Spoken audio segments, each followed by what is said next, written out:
I got paid off pain today. Thought it'd take the pain away. In my own lane, single. Oh, I would never sell my only soul. Heard your whole team was for sale. Heard this on the market. Like It or Not with Benjamin Dixon starts now.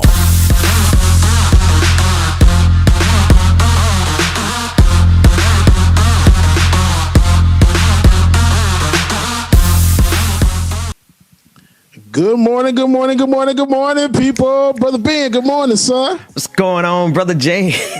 How's it going, man? Welcome to Like It or Not, where we're free to tell the truth and not care who doesn't like it. If you're watching, you obviously can see we're missing 1/3 of our team. Rebecca Azor is going to be out today and tomorrow. So, James, somehow we got to find out, enjoy ourselves, even though Rebecca's not here. Right, man. Free Rebecca. Free Azor. Hashtag free. Hashtag free Azor. Man, how's everything going, man? How was your weekend? How did you adjust to this time change?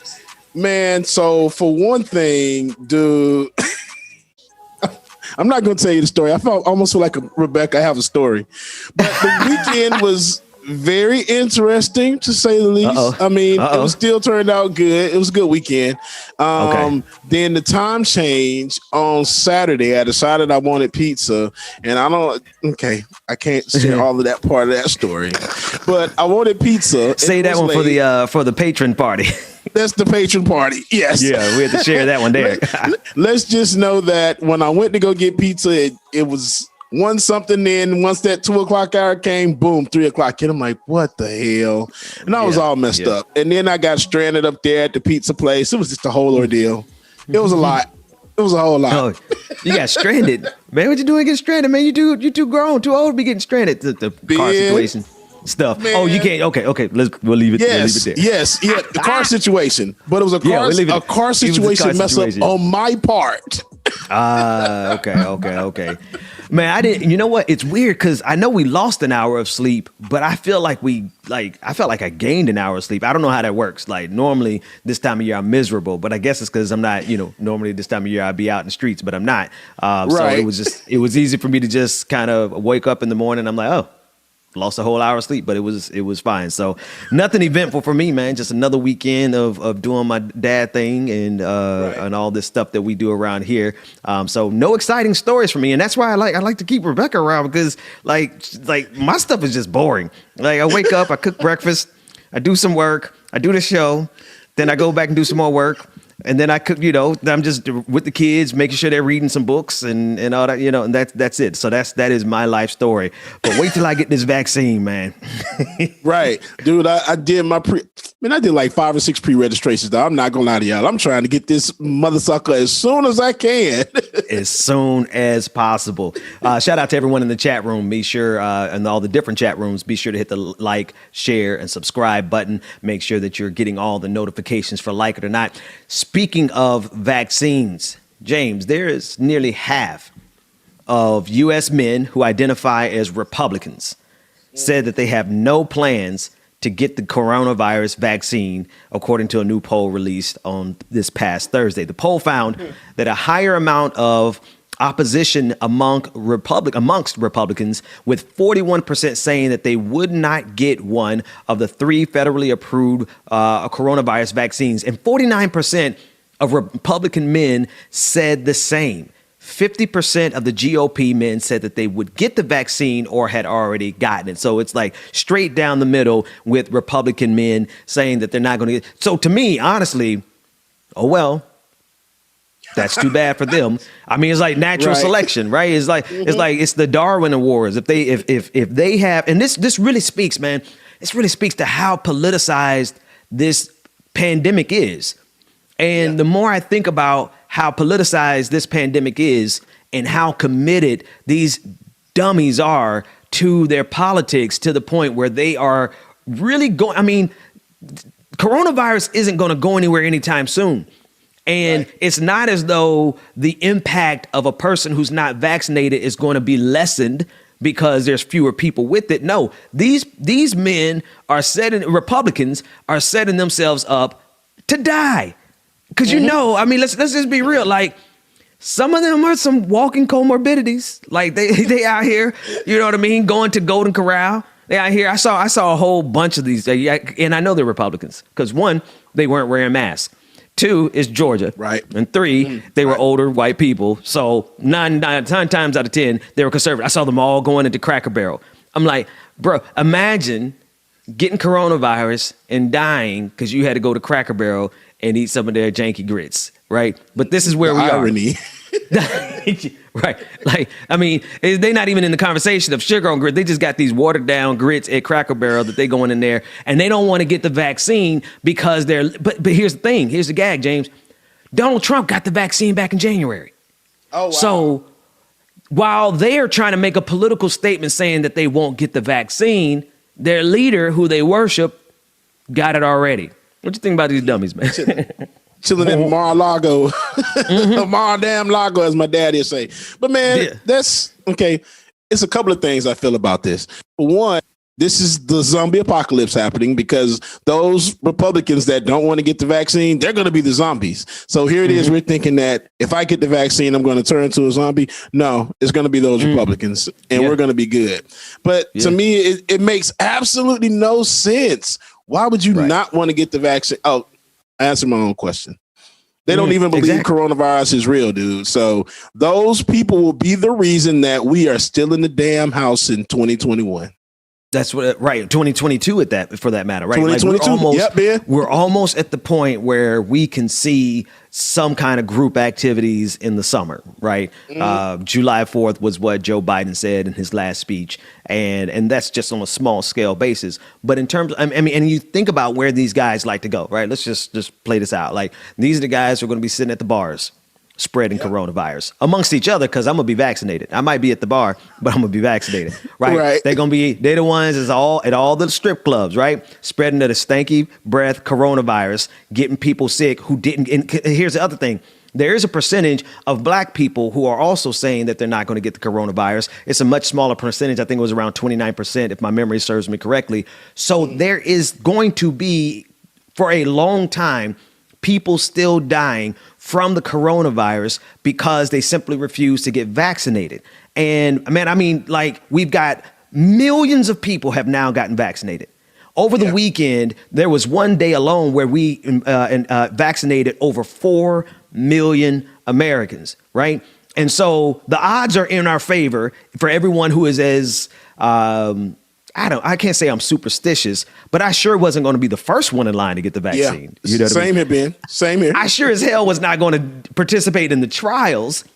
But now you've got, like, over the weekend, you've got 6 million people total who got vaccinated in a 2-day period, and with mild side effects being reported, and you still have a percentage of this country, 50% of Republican men, and about 29% of black people who are saying they don't want to get the vaccine. And I'm like, you guys must just want us to be here for the next 2 or 3 years dealing with people still dying from coronavirus when we could absolutely get control of this. And it's because of the politics on one side. Yeah. And on the other side, it's because of continued misinformation. It is because, don't get me wrong, I understand people have this, black people in particular, have a hesitation with regards to all the different ways that this country has violated our health, using us in experiments. But you know what else black people are noticing? That we are disproportionately the victims of coronavirus, right? Yeah. We're disproportionately dying and being severely incapacitated because of the effects of coronavirus. And all of those reasons are locked in to the reality of our health disparities in our country, right? We're not more prone to coronavirus because we're black. We're more prone to coronavirus because we're overrepresented as essential workers, frontline workers, bus drivers, people who are doing these critical jobs because of poverty, because we don't have health care and we haven't had health care. And because we haven't had health care for all these years, decades upon decades of people not being able to go see a doctor, right? These are like the real issues that are exacerbated in the black community, right? And so now that we see that number of people who have been hesitant about getting the vaccine has gone in the black community has steadily gone down, while in the Republican community, it's steadily gone up. And so we're dealing with a lot of stupidity that is going to be extremely dangerous. Like this is a level of stupidity and hyper partisanship on behalf of these Republicans that they're willing to die for. And I think before I even play this next clip, because there's more to the vaccine story, but man, these folks are willing to die for their politics. And it's not as though they're willing to die in order to help other people, right? It's not as though they're revolutionary and they're like, oh, I'm willing to die in order to, make sure that everybody has food and everybody has housing and everybody has health. No, they're willing to die to make their political statement that they simply refuse to take a vaccine because that's what their leader put in their heads just before he got the vaccine himself. So it's a level of stupidity and level of ignorance that is going to get a lot more people unnecessarily so killed. That said, with all of the successes of the rollout of the vaccine here in the United States, not everyone is excited or happy that Joe Biden is now on the receiving end of the credit for the vaccine rollout. On Friday morning, Tim Scott, Republican senator from South Carolina, appeared on Fox News to discuss the rapid vaccine rollout. Although Joe Biden's administration can be credited for much of the rollout success, Tim Scott felt like he needed to correct the record. Let's take a look at this clip. And for there to be no ability to share credit on such a day when we were recognizing 520,000 Americans had lost their lives, thank God for the genius of the Trump administration who delivered 300 million doses ready to be put in arms on day one. Now, I said this last week. If the Trump administration had anything to do with the successful rollout of the vaccines, thank you. There's absolutely no reason for us to politicize the creation and the rollout of the vaccine. That said, he ain't in office no more. And he is part of the reason, a huge part of the reason that those 527,000 people are dead because of how he politicized wearing masks. How you politicized how you told people that it'd be over by, like, remember he did this, like, it'll be over by April. It's just like a miracle. It's going to go away, right? He put this in the heads of so many Americans. And because of that, before the vaccine could even roll out, we were already at like 450,000 people dead. So if you're going to thank God for the genius of Donald Trump, it would be bad faith for you not to recognize that those people are dead because of Donald Trump. And then Tim Scott, there's something going on in the Republican Party that I want people, and we'll talk about it a little bit more as we go through this episode. There is a concerted effort by Republicans to shift the conversation not only away from Donald Trump in terms of the responsibility of everything that he did wrong, but also Tim Scott is the same politician who last week said that he's not concerned about white supremacy. He's concerned about woke supremacy.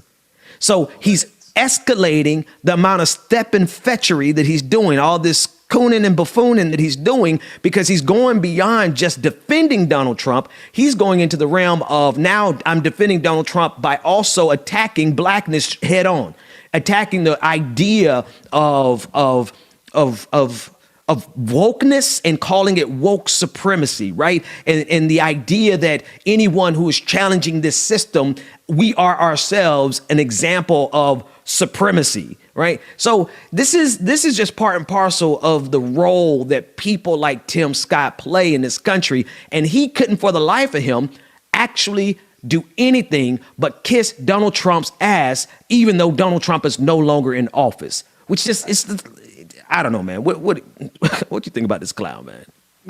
Clown. Simple as that. Nothing else to say. Clown ass. It's so damn stupid, bro. I just hate it.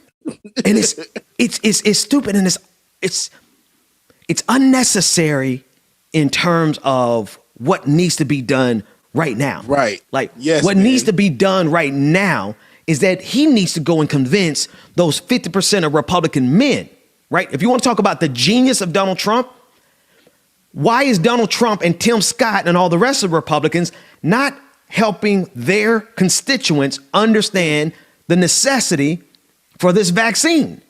And that's because they are more interested in playing this political game, even if it costs people their lives, which is exactly, James, it is exactly why we are where we are right at this moment. And that's because they do not give a damn about the lives of people. All they really care about is their own personal political ambition and their own personal power, political power. And they understand that right now, the only way that they're going to get to power is through Donald Trump. And so they're willing to not only sacrifice people, Tim Scott is willing to sacrifice his integrity as well as his humanity. I was going to say manhood, but that's completely irrelevant. He's willing to sacrifice his humanity to grovel before the feet of Donald Trump and to do the bidding of white supremacy by shifting the conversation in the country away from the white supremacists who marched up the steps on January 6th and saying, no, that's not who we need to really worry about. What we really need to worry about are not white supremacists, but woke supremacists. And that is the next, that's just like, that's the next level of tomfoolery that we're getting from Tim Scott along with the Republicans. And it's not only an insult, but the injury is their actions are absolutely going to lead to more deaths. Let's do this. There's another part of this vaccine story that I want to go over when we come back. I want to take a quick break. And when we come back, we're going to discuss the problems of the patents on these vaccines as it is hurting people in the global south. We'll talk about that with More Like It or Not after this.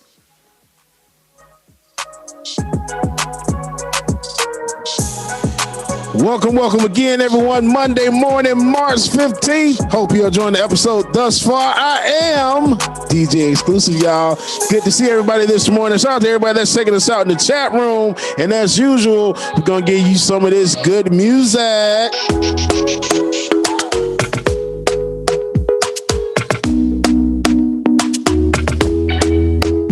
Talk to me nice, talk to me honestly. Look in my eyes, don't let it fall on me. Say you're a good guy, make me believe it. Don't wanna hear it, I wanna see it. See how, rewind, when we rewind. Good morning, everyone that's checking us out in the chat rooms. Make sure that you like, share, comment, subscribe, all of that good stuff, y'all. So you know when Like It or Not is going down. To make me feel Nat A, Nat M, Nat Squad in the building, y'all. Good morning. Alicia, good morning. I'm pulling up, don't be late. I'm cutting through all the lanes. Daddy, that's what's up. Good morning. Don't need to say this to me. Don't need for no flowers, babe. I'm already Brother Goku, good morning, good morning. Courtney, good morning. Yeah, sweet concussion. Oh, you miss my touching. Good girl. Show me something, give me more than one thing. Chuck Diesel, Courtney, good morning. Say you're a good guy. Good morning, mother. Love you, mommy. Good morning. I wanna see it, see how. Rewind. It's so nice. Shamar Woodard, I appreciate that. Martha, good morning. Shout out to Sensation, good morning. Sweet talk, you need to say this to me. No need for no flowers, babe. I'm already on my way, on my way. We've been dancing all night long. Right here with you way too long. Don't want nothing here or now, but I'm done waiting. Down, Lisa Noel, good morning. I'm already on my way. Dude, good morning, sir. Good morning. Don't be late. I'm cutting through all the lanes. Sweet talk, you need to say this to me. Mar, good morning. I'm already on my way, on my way. Time goes by and yet I wonder, are you and me still the same? Do you still love and the thing I know I don't? It gets this falling now and under. I know the laughter and the pain. Will I ever love again? I don't know if I can take it anymore. Marquez, good morning, good morning.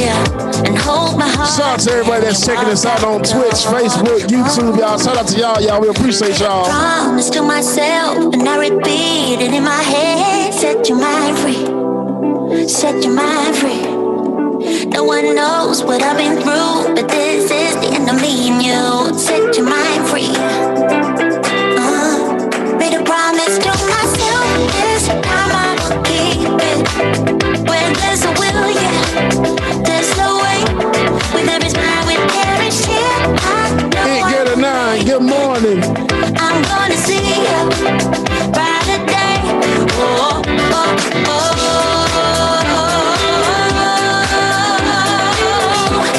Esther, good morning, good morning. a brighter day. Nikki, good morning. All right, y'all, coming back to the screen now that we got a brighter day going on, y'all. Welcome back, my brother from another mother, Benjamin Dixon. James, appreciate you, man. I want to jump right into. You know I got you. Hey, man. What was that? Was that Brighter Day? Was it? Yeah, see a brighter day. Yeah, see a brighter day. I'm feeling that one. I Yeah, like that me one. too. The I wanna lyrics go are deep. what's that? That's it. The lyrics are real deep, real deep. Oh yeah, man. You know, listen, man. This Zoom delay, this Zoom delay. I hate it, bruh. It's just enough. It's just enough to make it seem like we're not in sync. But it's like, no, I got you. No, it's a dope. It's a dope song. And honestly, if I could, I'm gonna put in my request. I don't even know the name of the song, but the one with the brothers like throw your fist up. The one like you played it last Friday. I got you. I already got you. I'll think of it. That's the song I need. Favorite song. I already got you. I got you. All right, that's it. That's what's up. All right, now we're going to shift gears to some international news as it pertains to the COVID vaccination. The United States and the European Union blocked efforts to make generic vaccines. Last week, the World Trade Organization met to discuss a proposal by South Africa and India that would waive the COVID vaccine patent rights worldwide. Effectively, South Africa and India were trying to pass a waiver that would allow them to domestically manufacture the COVID vaccines without the approval or input from the original patent holders. For example, Johnson & Johnson, Moderna, AstraZeneca, and Pfizer. In October, Doctors Without Borders collected signatures from over 375 civil society organizations that supported this waiver. Despite this, countries such as Britain, Switzerland, and the United States, and the European Union opposed this measure. They were able to successfully block the waiver. These countries now argue that protecting the intellectual property rights of these vaccines encourage research and innovation, and this waiver would not result in a sudden surplus of vaccines. Here's the problem. We're in a damn pandemic. We're in a pandemic where this vaccine needs to get to as many people as possible. What's not really being said here in the United States is that every single vial of vaccine is being paid for. It's being paid for by the federal government, which at the end of the day means windfall profits for these companies, for all of these pharmaceutical companies that created the vaccine. Now, at this juncture right now today, I'm not going to spend a lot of energy arguing over that, but I think it needs to be said that underneath all of this disaster, underneath all the people who are dying, people are getting rich. Now, I'm going to line up and I'm going to get my vaccine because I ain't trying to die. But every single shot is being paid for. And by the European Union and the federal government here in the United States blocking these other nations from being able to get a generic brand of this, that means that these other nations are going to have to pay the same price or their negotiated price as every other nation's, which means that there is a strong possibility that poorer nations, without the assistance of other nations, will not be able to roll out the vaccine as successfully because they will not have the funds to do it. This is something that we've seen time and again across the globe, where people's lives are put secondary to the profits of organizations and corporations. This plays itself out time and again, particularly throughout the global South, not just in this situation, but with every other scenario that you could think of. In every scenario we see where there is an opportunity for lives to be saved, it is always placed secondary, especially as it pertains to poorer nations across the globe. Now, these pharmaceutical companies have our backs up against the wall because we got to get these vaccines. They know it. And this is, it's difficult because we need the vaccines, right? But it just has to, we got to remember, we absolutely cannot lose sight of the fact that even in this scenario, even in this crisis, people's lives are, throughout this entire crisis, our lives have been secondary to the profits of corporations. Not just as it pertains to this vaccine, but the mere fact that we were not able to successfully shut down, that was because people had to get their money. Corporations had to hit their quarterly profit margins. The very things that we could have done to save lives, we did not do. The United States government has every capacity to have paid every single American to stay home for 2 months, 3 months even, to pay every corporation, to every business owner, small business owner, every single bar, every single club that was itching to open again because they needed to make money. The federal government has more than enough capacity to have subsidized them, but they didn't. And that's because we continuously live in a system that puts greed above the value of human life. And what's going on here, and this is a part of the Biden administration, let's be sure. Don't get me wrong. The Trump administration would have done the same thing. The Obama administration would have done the same thing because they did do the same thing. The Bush administration would have done the same thing. And that is because the priority in this country, no, the priority across this globe, I want to make sure this is not just the United States.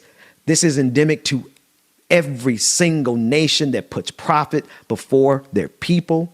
We see time and again that lives are expendable in order to protect the profit and the wealth of the richest people in this nation. How else do you think billionaires just in this pandemic were able to create about $1 trillion of wealth for themselves while people in this country and across the globe stood in bread lines, lost their jobs, lost their homes, lost their apartments, while the wealthiest in this country got even richer. They took, I said created, but let me correct myself. They took enough wealth from the American people during this pandemic to cover the entire value of this $1.9 trillion bill. The priorities in this country have never changed. And the priorities across this globe have never changed because they relentlessly and consistently will put the profit of any corporation over the lives of thousands upon thousands of people. Time and again, it never fails. And in this case, what are we supposed to do? What are we supposed to do except let them take all of this money? Because if they don't get it, our government's not going to nationalize this vaccine. The governments across this planet are not going to seize this vaccine and nationalize it and nationalize the production process to ensure that everyone can get it for free. So instead, we subsidized it and we're paying for every single shot. And the way they get away with it is because, well, out of sight, out of mind. Most people are not thinking about how that vaccine is getting paid for. We're just glad to get the vaccine. But the truth of the matter is that your tax dollars, your participation, your consumption, your labor, all of your efforts to help generate and create and sustain this system, we are paying for these vaccines. And they're getting rich because of it. James, take me to a break, man. We'll be back after this.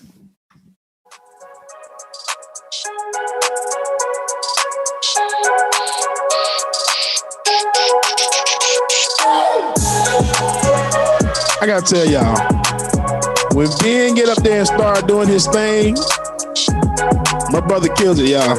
I'm sorry. He speaks truth. A lot of truth and facts. Shout out to Ben, man. Shout out to my brother Ben. But good morning again, y'all. We hope y'all are enjoying the episode thus far. Make sure that you keep it locked. Make sure that you're in the like button, y'all. Make sure that y'all are sharing and commenting, y'all. When I get you back, oh yeah.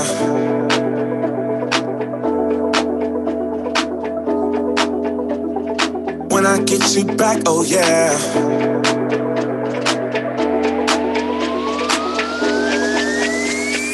When I get you back, oh yeah. I promise you'll never leave me. When it comes to you and me, there's no one else. And also, y'all, if you want to become a patron, support the show, become a patron, and get that ad-free content, go to patreon.com/the BPD show. Patreon.com/the BPD show. And if you do, you'll be able to attend all the patron parties that I DJ. And when I tell you they are epic, it's something you don't ever want to miss, y'all. So make sure that you join. Patreon.com/the BPD show, y'all. Hope you feel that way too. Happy birthday, Gail, and thank you for that super chat. Happy birthday to you. Don't go. Good morning, Melanie. When I get you back, oh yeah.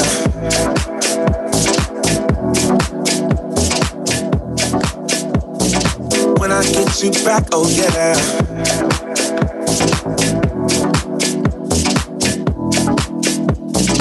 When I get you back, oh yeah. Shantae, good morning, and thank you so much, man. You know I do what I can. Oh, when I get you back, oh yeah.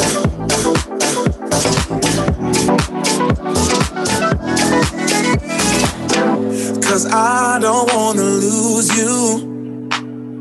I hope you feel that way too. No, I don't wanna lose you. Baby, don't go. Mina, good morning. Oh, thank you for that. When I get you back, oh yeah, I promise you'll never leave me. When it comes to you and me,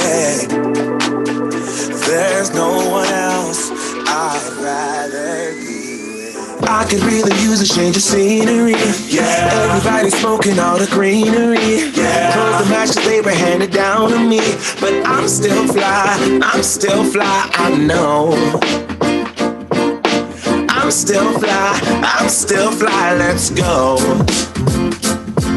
It can all be worse, I could be a hater like you. It could all be worse. Smells to make the man, but that poison's gonna kill you. From the inside out, so right now. Say it with your chest now, say it with your chest now. I'm young, I'm free. Can't nobody take me here and now. Lisa, so good to have you back. It's my time, it's my time, it's my time to ride it. I'm young, I'm free. Can't nobody take me here That's it. and now. It's my time to ride it out. It's my time, it's my time, it's my time to ride it now. It's my time, oh. Cheers to all the haters, cause you proved to me that rising to the Pixie top on the was moon, my good morning. destiny. And you can see whatever from behind me, but I'm still fly, I'm still fly, I know. I'm still fly, let's go. It could all be worse, I could be a hater like you. It could all be like, yo, he is really serious. But that poison's gonna kill you. From the inside out, it's time to say it with your chest now, say it with your chest now. I'm young, I'm free. Can't nobody take me here and now. It's my time to ride it out. It's my time, it's my time, it's my time to ride it. I'm young, I'm free. Can't nobody take me here and now. It's my time to ride it out. It's my time, it's my time, it's my time to ride it now. It's my time,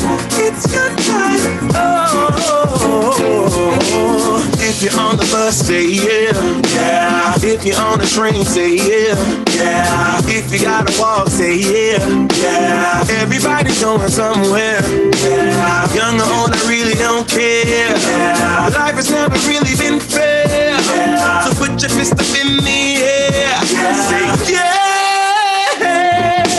That boy's singing, man. I'm free.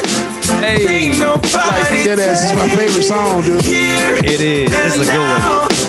It's my time to run it. This thing speaks to my spirit. You know what I mean? It's when he say, throw your fist up in the air, man. It's out of there. Right. That's my jam. Welcome back, Man. folks. Welcome back.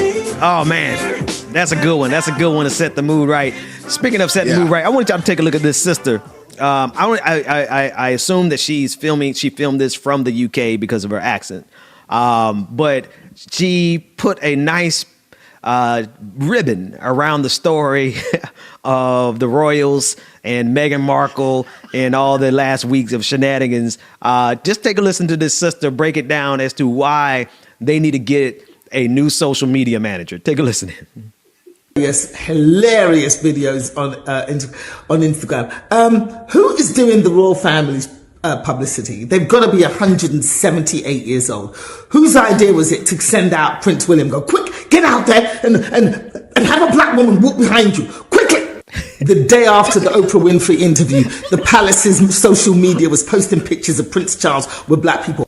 Charles, you need to get out there right now and shake some black people's hands. Touch a Negro. Touch a Negro!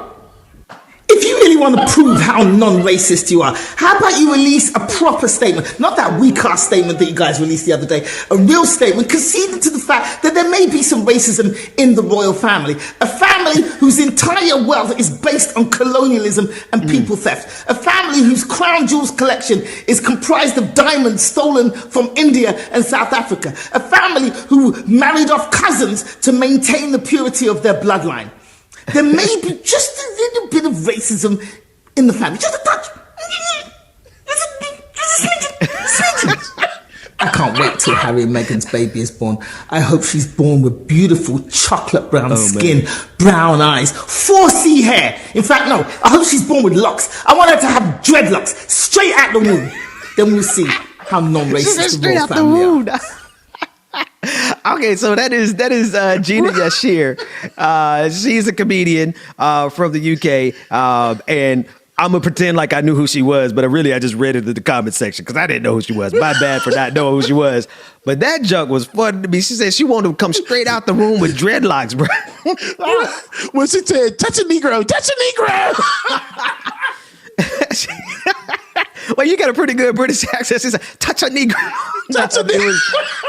Bro, and this is what they did, bro. They sent out, like, Prince William and his wife were out there in their long coats because it's cold still. But they brought out this black woman who didn't have on a coat, but she had on her print. And you know, it's like they went and got the blackest sister they could find, culturally speaking, and brought her out and took pictures. I'm like, well, that's racism right there. Like it's like, oh, I have a black friend. Look, I have a black assistant. Look, I have black servants. I couldn't possibly be racist because I have black servants. This man, Servants. And she said, I want that baby to come out with dreadlocks straightway out the womb with the. Yeah, I hate you too. It's the perfect ending. It's the perfect ending. Now, one footnote. Let me show you how petty and how ridiculous CBS is, because instead of taking Sharon Osbourne off the show because of her stupidity from last week that we covered, they damn near canceled the whole show. They're holding off on shows pending an investigation. Investigation to what? Cheryl Osbourne, she said what she said on air. She did what she did on air. Well, like, what do you got to do? Watch the video? You got to rewind the tape no, like I could play it for them right now. Like we already know who the culprit was, but James, instead of penalizing her, it looks like they might pull the whole show. It's ridiculous. Of course, you know. Oh, I hate that. That annoys my soul. Instead of punishing the one that did it, they try to get everybody. So it seems like it's fair. Bump that, get who it is, kick their ass off the show, replace it with somebody else like y'all always do. There's always someone better. Yeah, I used to practice. Somebody said they're laughing at our British accents, but I used to practice. I'm a big fan. Can we keep Doctor Who and y'all get rid of the royal family? Because it's like there are some good things that come from the UK. Doctor Who is definitely dude. like that's one of the best things that we get from the UK. But the colonizers, they need to go. So I used to practice my British accent because I always wanted to like do an impersonation of one of the doctors. But that's all I got. That's it. So anyway. I said Sheraton. Okay, let's go to one next story. I want to talk about this very concerted effort by Republicans to reframe the next 4 years to be about nothing but the culture wars. I mentioned it earlier with Tim Scott saying that white supremacy is not as much of a problem as woke supremacy. Coining that phrase, woke supremacy. And of course, they would have a black man to go out there and coin that phrase so that now they have something that they can rally around. They being conservatives, being primarily white conservatives, they can rally around the idea that there is such thing as woke supremacy and that it is more of a threat to this country than white supremacy, when it wasn't woke supremacy that marched up the steps of the Capitol to overthrow this government. It was white supremacy. Last Thursday, Wisconsin Republican Senator Ron Johnson, who was up for re-election in 2022, went on the Joe Pog show. Don't know who that guy is, but it's a conservative radio show. And during his interview on the program, Senator Johnson was asked about his views on the January 6th Capitol Hill insurrection, the terrorist attack. His response was ridiculous. Let's take a listen into his response. White supremacists, they don't really believe that, but they know there's a percentage of those that they're telling that will believe it. That's really the game, right? I mean, there's no way people that you go to work with every day really think that you and I are white supremacists because we believe in conservative values, right? Well, no, and let's face it, I'm also criticized because I've made the comment that on January 6th, I never felt threatened, because I didn't. And mainly because I knew that even though those thousands of people that were marching to the Capitol were trying to pressure people like me to vote the way they wanted me to vote, I knew those are people that love this country, that truly respect law enforcement, would never do anything to break a law. And so I wasn't concerned. Now, had the tables been turned, and Joe, this got me in trouble. Had the tables been turned and President Trump won the election, and those were tens of thousands of Black Lives Matter and Antifa protesters, I might have been a little concerned. Wow. It's a big statement, but it's a true statement. We see the recent history. Well, and let's face it, people didn't board up their storefronts in metropolitan areas in case Joe Biden won.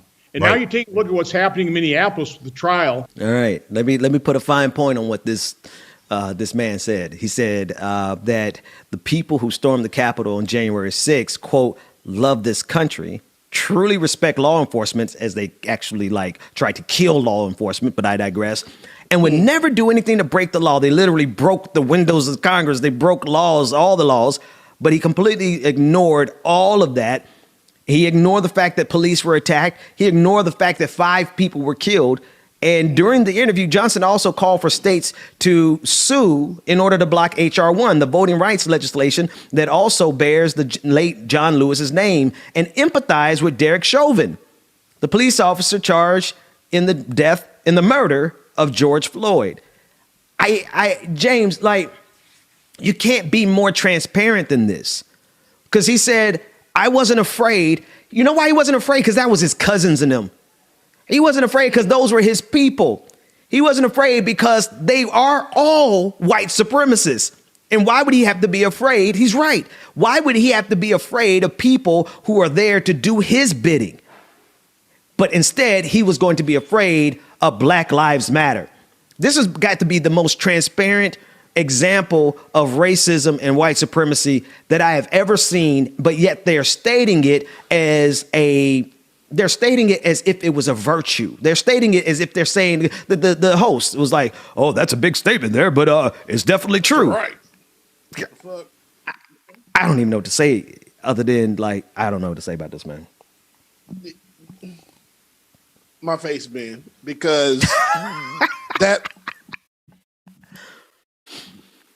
it's y'all can see in the camera just like what the hell, man. Bruh, I don't keep conservative keep conservative values. Oh, okay, your white supremacy.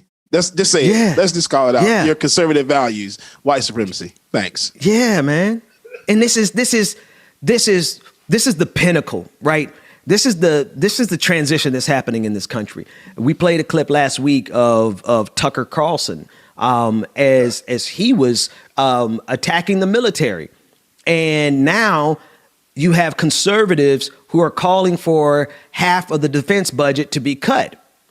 All right, I'm going to parse something here, and I'm going to go into some topics that I haven't gone into in a long while. You also have people who claim to be leftists who are now declaring that Donald Trump is more progressive, not than Joe Biden, but more progressive than AOC and the squad, right? And what's happening has been happening. They've been trying to do this for years.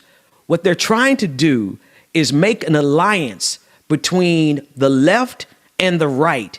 And now they found the perfect way to do it. What they're trying to do, and I should have said, quote unquote, the left. What they're trying to do is to sacrifice. Actually, I got to set up one more thing. There's a video clip. I don't have it, but there's a clip of Marco Rubio joining in on this. And I'm going to talk about this in a minute with Mike Elks, because Marco Rubio is now attacking Amazon.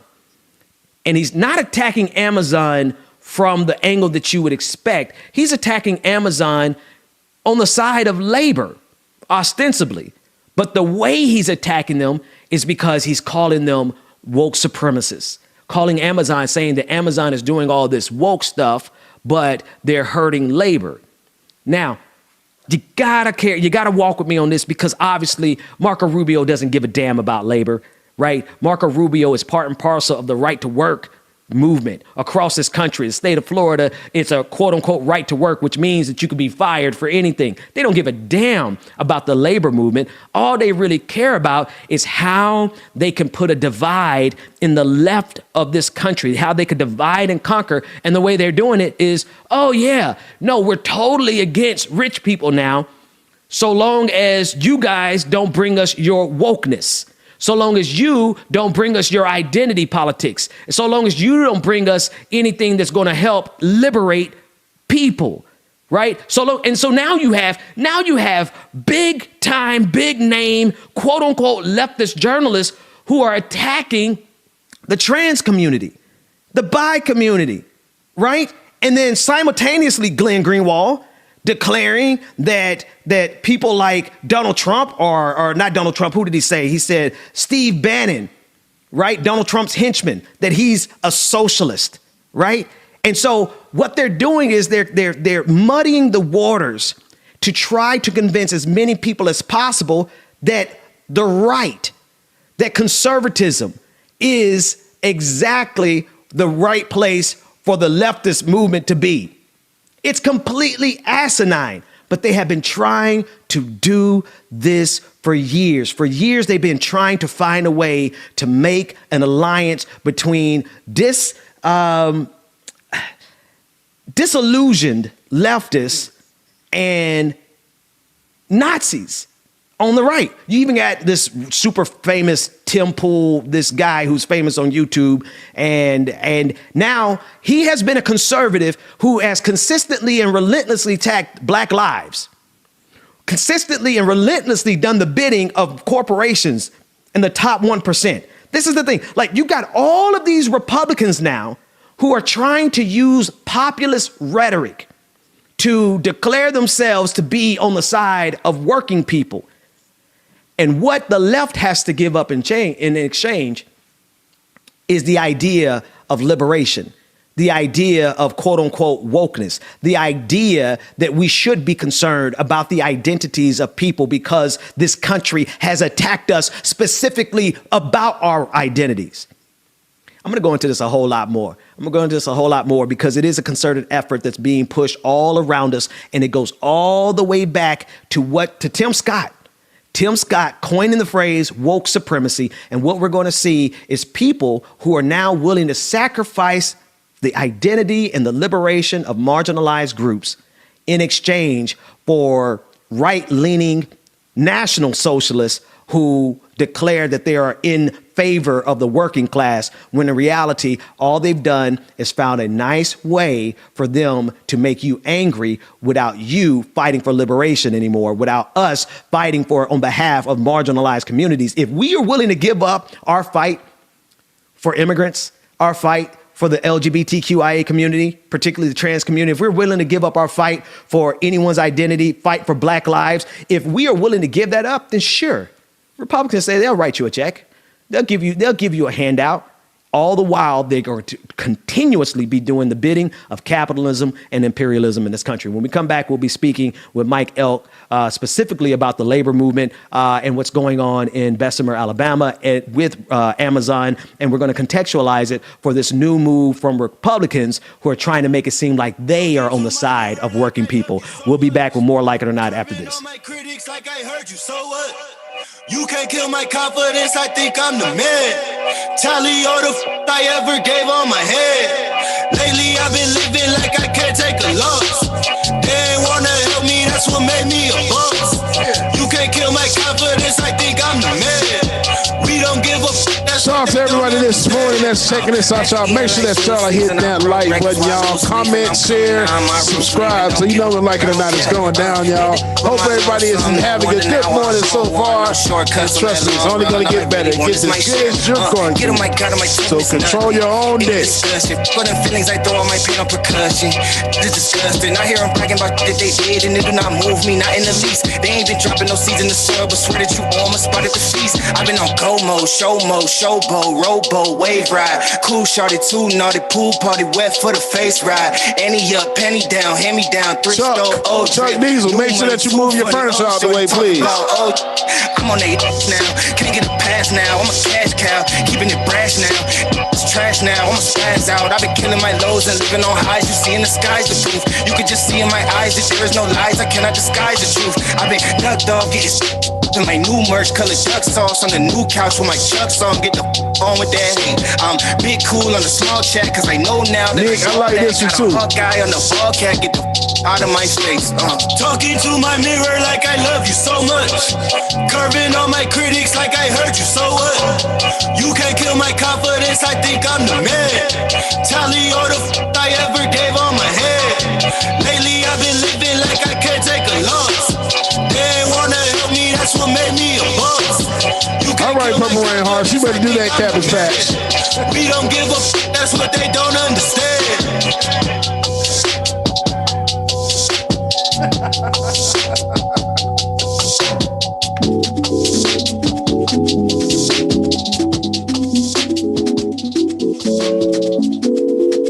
First time I saw you, I knew all the time.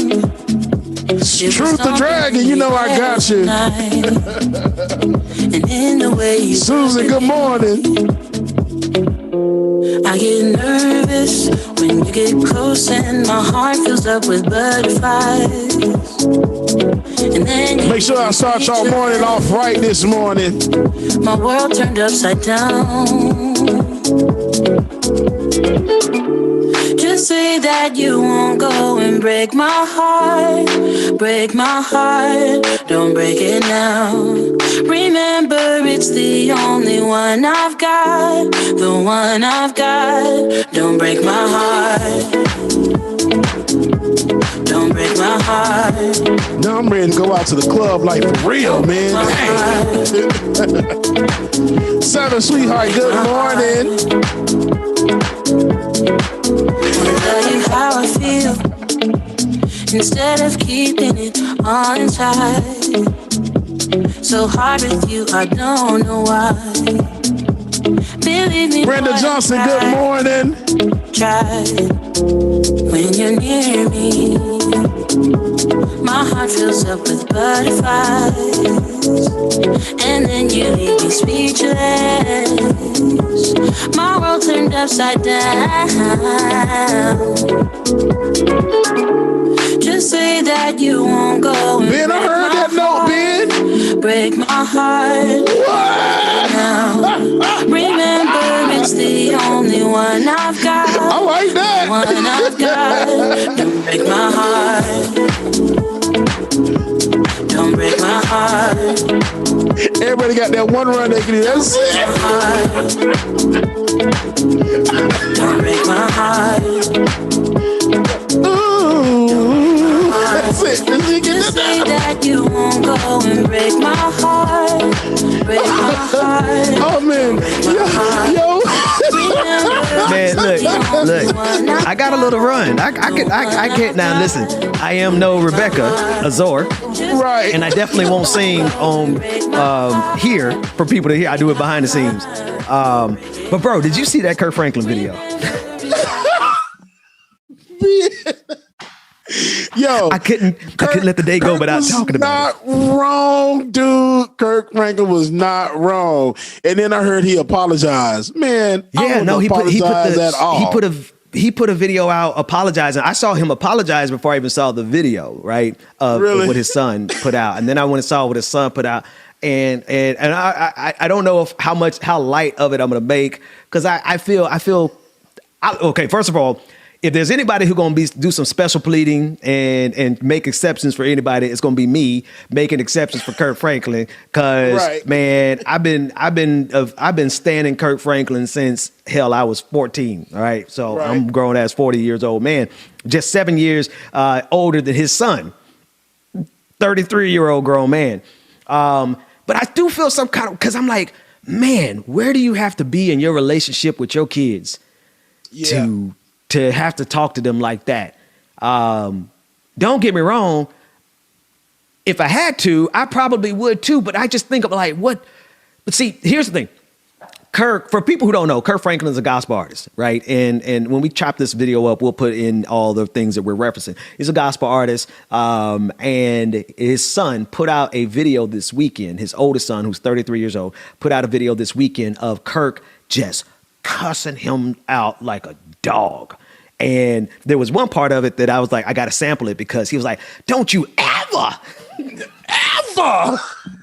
bruh, the ever was so sanctified and ratchet. It was like, it's simultaneously sanctified and ratchet. I'm like, oh, I don't ever want to mess with him. But what does it take for you to get to that place? And here's the thing. The bad thing about it is Kirk ain't going to put out all the details of what his son did to push him to that point. Right. He's not, right? He shouldn't. Kirk, don't. If you're thinking about it, don't do that, because that only makes it worse.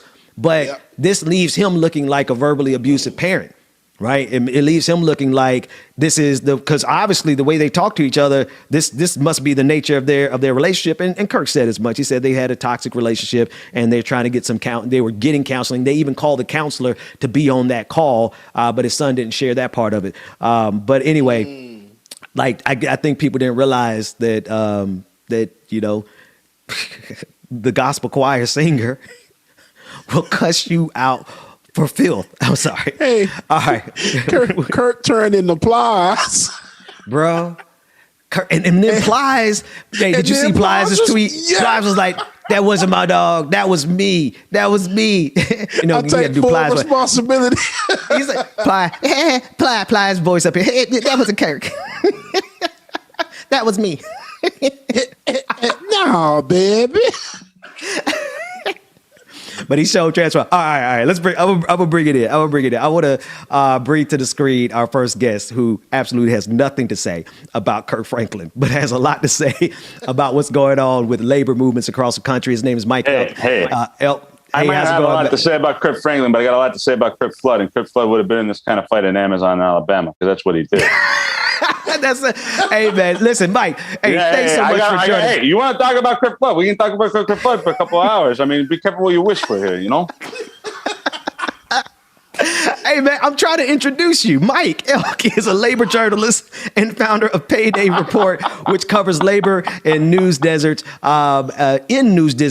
Deserts. Before founding Payday Report, Mike spent years covering union organizing in the South for The Guardian. Mike, first and foremost, hey, thanks so much for joining me. How are you this morning, man? I'm pretty good. How are you doing? Hey, man, we're doing great. Listen, I want to talk to you specifically about. We're going to start in Alabama, Bessemer, Alabama. You've been covering that in great detail. Can you give us an update of where that process is and some of the political implications around it? Well, it's a major moment. I mean, it's like a Selma type moment, in my opinion. I certainly think Terry Sewell sees it that way. Mm. And what's been happening there is they've been trying to organize a union there for about a year. The plant opened, not a plant, it's a warehouse. I keep calling it a plant, but it's a warehouse. It opened about a year ago. It's a majority black female workforce. And it's about 85% black, the entire plant. And they're going to have a union vote there.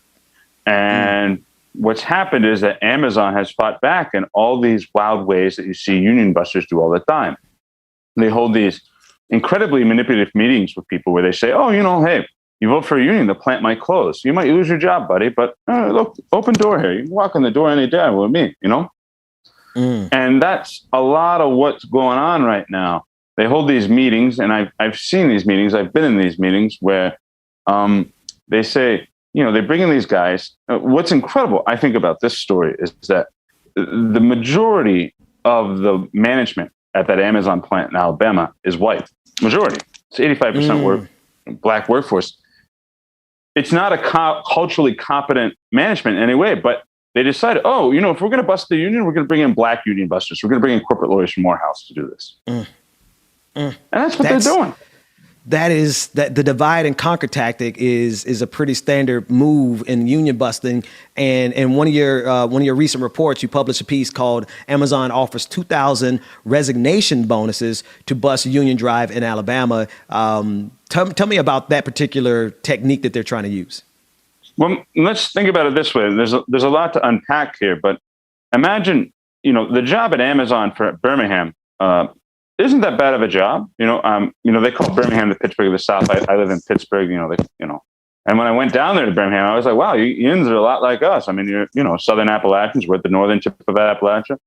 Mm-hmm. And those folks down there, the starting wage there is about $16.20 an hour with crappy HMO health insurance, but it's something, Right. The average Amazon picker, this is someone who moves around, equipment all day in a warehouse. Average Amazon picker walks 12 miles a day. Wow.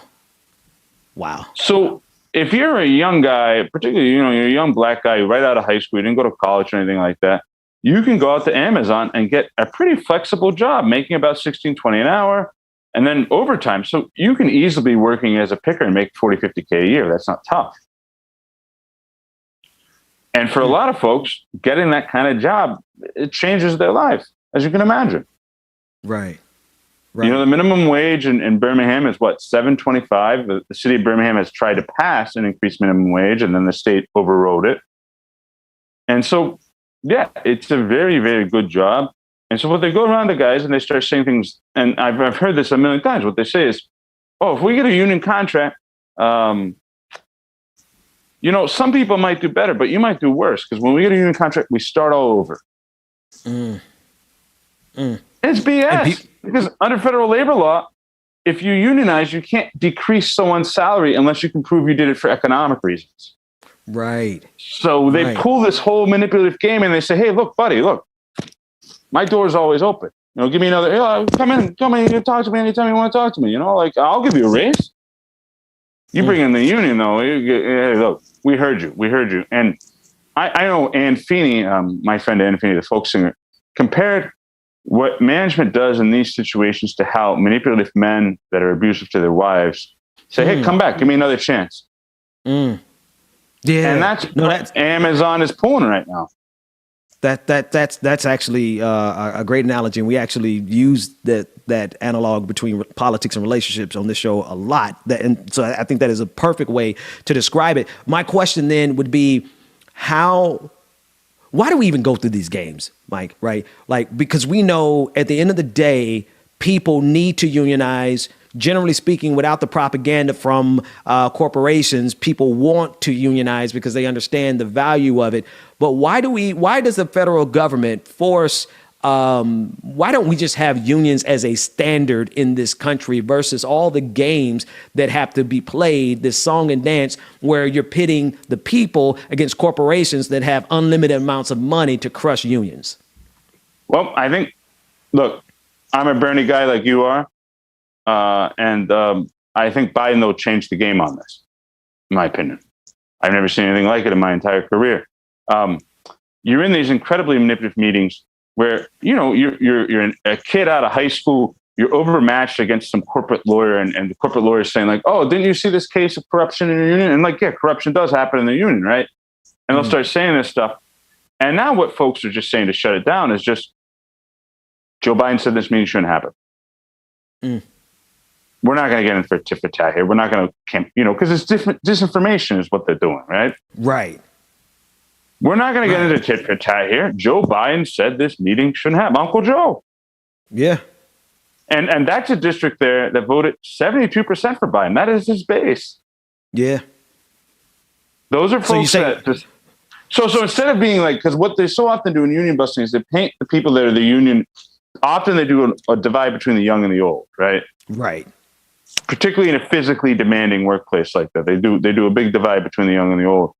And so, what's happening now is they'll always say, "Oh, well, you know, the union's going to be led by the troublemakers. The union's going to be led by the people that are, you know, not the good people here, right?" You're a young person, you know, you're working a job, you know, you're making decent money, not bad. You don't want to screw that up, you know, and you don't know what to believe. And now. And I think the really, really big thing that's the game changer here is that BLM, in terms of national BLM groups, have invested an incredible amount of money in organizing this place. There's a guy there. He's one of the founders of BLM in Birmingham, a guy named Eric Hall. We've been on the phone a lot.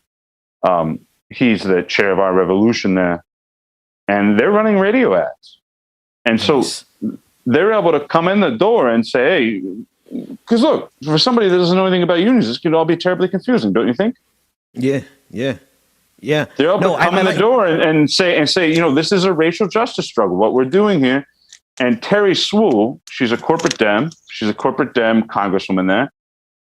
I was talking to somebody on the phone the other day, and they said, Mike, didn't you really pick up on why Cori Bush and Jamal Bellman went down there with Terry Swoole?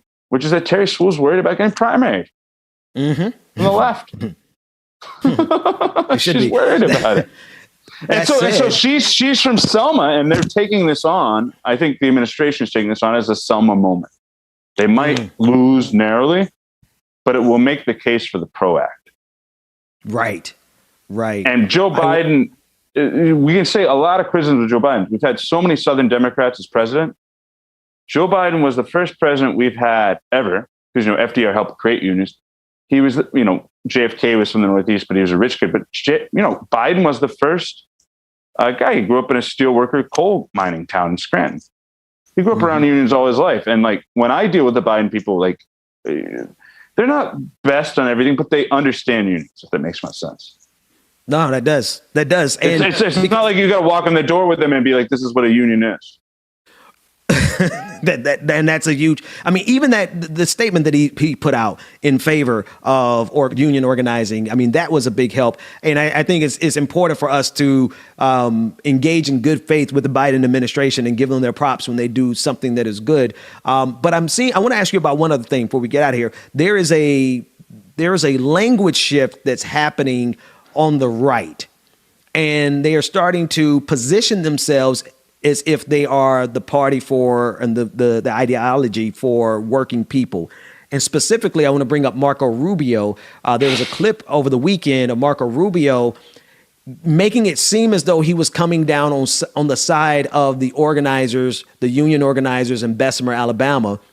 But he positioned it really in a strange way. I don't know if you saw the clip where I saw it. He attacked Amazon for their wokeness and their corporatized identity politics, right? It's a very unique position, but I think it's very strategic because at the same time, over the weekend, I saw someone from the left, and I won't mention their names because they're a small account, but for the first time, I saw someone from the quote unquote left attacking the PRO Act as a tool that is anti-worker because people unionizing, this is the argument, people who unionize actually get benefits that separate them from the working class. Now, this is convoluted on all sorts of levels. But when I did the math, man, there is on the right a concerted effort to try to relabel themselves as the working class party, right? And then on the left, you have a small faction that is trying to separate us from things that we know are good, which are unions. No matter how problematic some of them may have been, we know that we need unions. I just kind of wonder what you thought about that clip from Marco Rubio and all of these. All the games that are being played to try to mess up the alignment. Well, I'll say this. It was a brilliant political move by Marco Rubio if he wants to run for president in 2024, which is what he's talking about. There's so many layers to that. I was talking to a friend of mine, not quite a friend, but a union buster who lives in Florida. And here's the thing, 45% of union members are Republicans, right?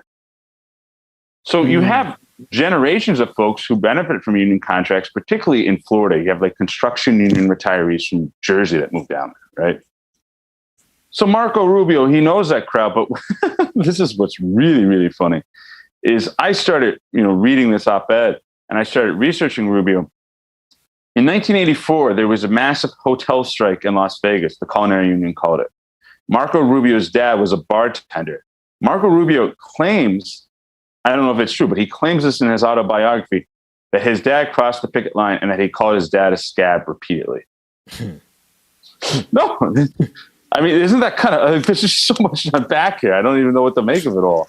Because Rubio knows that, look, you want to run in a primary, you can go up to the Northeast, you can talk that union talk. And I mean, here's the other thing. Look, the PRO Act just passed. There was one Democrat who voted against it, Henry Seliar.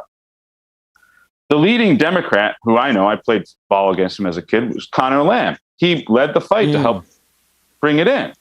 Connor Lamb is about as blue dog as you can get.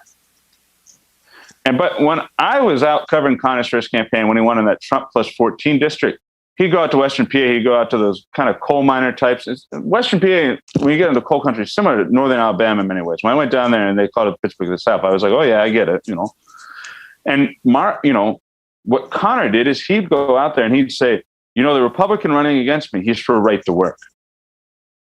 And we would go out and we would tell this to like old union coal mine retirees, and they'd be like, he's for right to work, he's going to eliminate the minimum wage. I'm like, that's not technically what right to work means, but there's such messaging around it.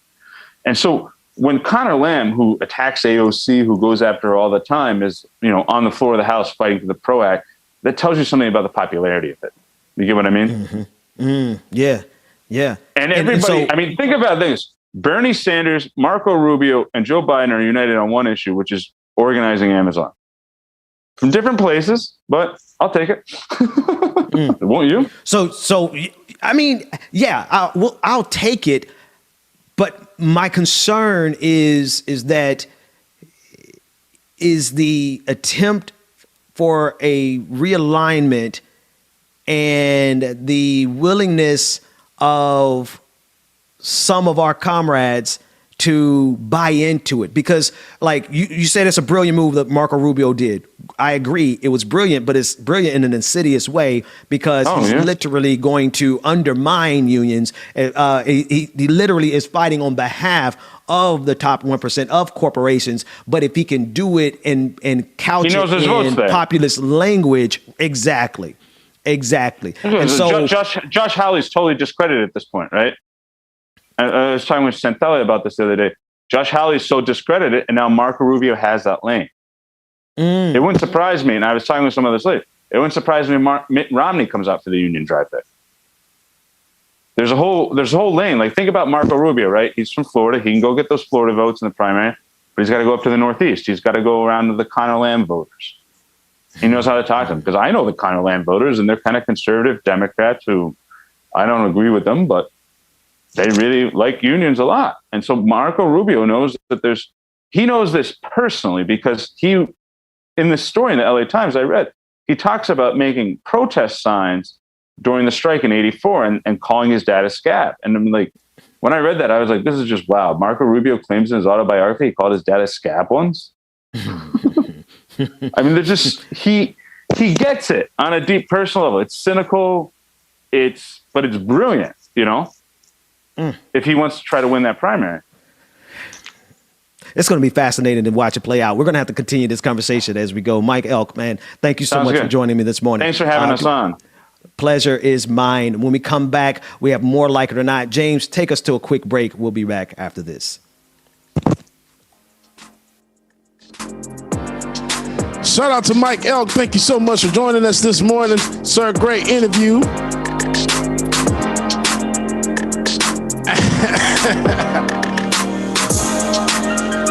So now what are we going to do?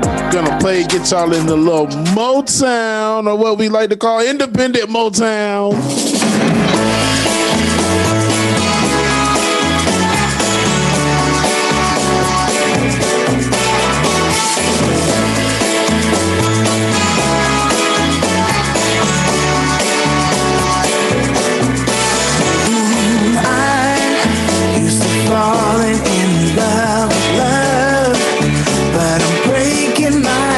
Cause you turn me on to my heart's desire. Now I'm dying to let you know what I feel. It's some kind of wonderful, some kind of magical woman. My love's for real. I need to show you right now. Take a look at this makes me want to go put on a show. I can't explain what it's like with me, what you did.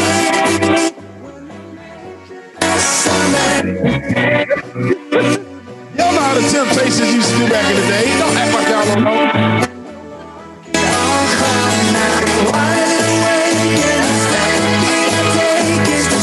Shout out to everybody this morning, y'all. Make sure that y'all hit that like button, hit that like button, hit that like button.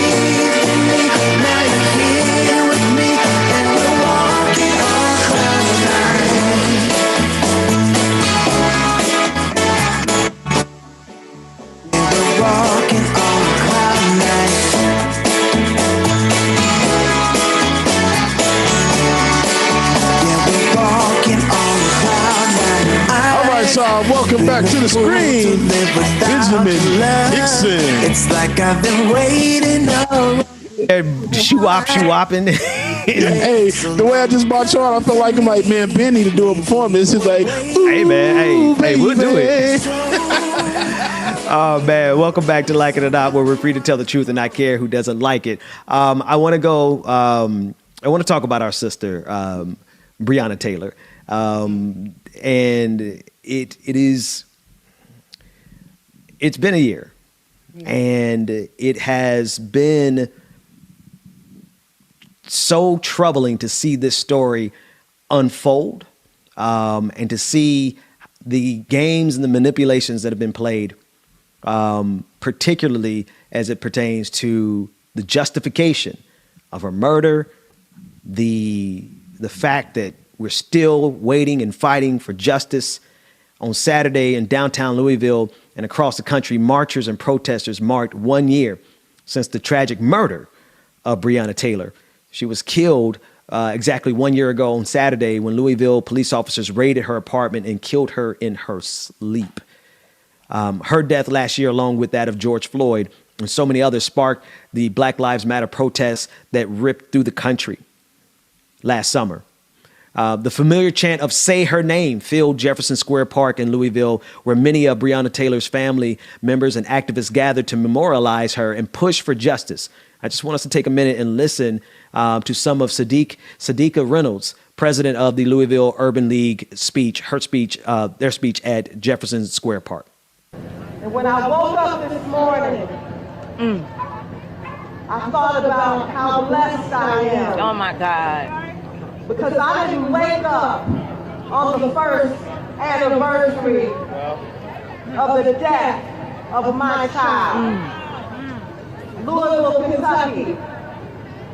If you have never waken up on the first anniversary of the death of your daughter, you have no idea what Tamika Palmer is going through. Now, Kenneth Walker, Breonna Taylor's boyfriend, had the charges against him permanently dismissed. He also spoke at the event on Saturday, and he thanked the crowd for their support and urged them to continue to fight for the movement. James, the thing about this is is that while there were no charges brought literally on behalf of Breonna Taylor, they tried to charge her boyfriend, and they had to go through the entire process of having the charges dismissed. And it is another example of how justice in this system, in this country, is rooted in not our humanity, but in the system, right? And what I mean by that is he had a human right to defend himself against that home invasion. Yep. But they charged him. The police officers had no right because they were at the wrong damn house. No knock warrant. But they would not charge that officer specifically for the murder of Breonna Taylor. I think they charged him with wanton endangerment because a bullet flew through somebody else's apartment. Yep. That just shows you how much justice really doesn't mean in this country. You know, a whole year later, and still nothing's done. It just goes to show you that this justice system is totally against us. Yeah. Because this is somebody that was innocent. He was protecting his domicile. Yeah. And you shot through this house like with no regard for anything. Yeah. So it's, you know, you kind of question, you hope something will happen and we get that justice.